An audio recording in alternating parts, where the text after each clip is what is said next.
وما إلى ذلك من العلماء والألفاظ المجاهدين الذين أرخوا تاريخا عظيما، تاريخا فاخرا، تاريخا مجيدا ومشرفا، تاريخا عجيبا ومتحيرا، تاريخا بليغا ومعجزا.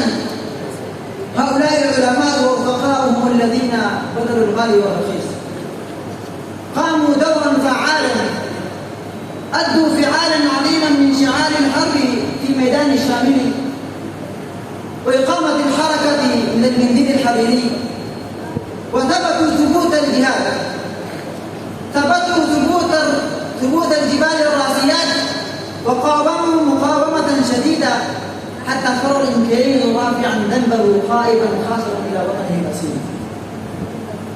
فالجملة أن ذرة من ذرات هذه البلاد تشهد بدماء شهداء المسلمين الذين قاتلوا واستشهدوا في سبيل تحرير هذا البلد. ولكن من الأسف الشديد أننا قد نسيناهم اليوم.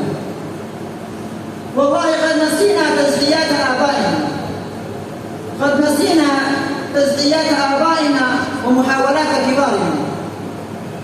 فما الذي أشغلنا أن نذكر تزكياتهم ومحاولاتهم؟ محاولاتهم الذين قتلوا واستشهدوا وضحوا بأنفسهم كي يعيش ذريته وأولاده عيشا حريا.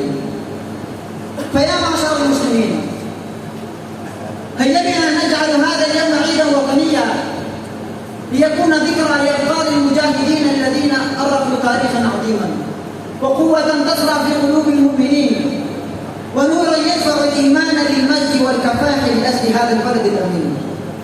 فأخيرا ندعو الله سبحانه وتعالى أن يجعلنا من الشبان الذين غيروا مجرى التاريخ.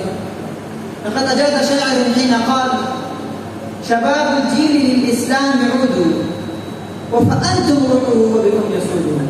والسلام.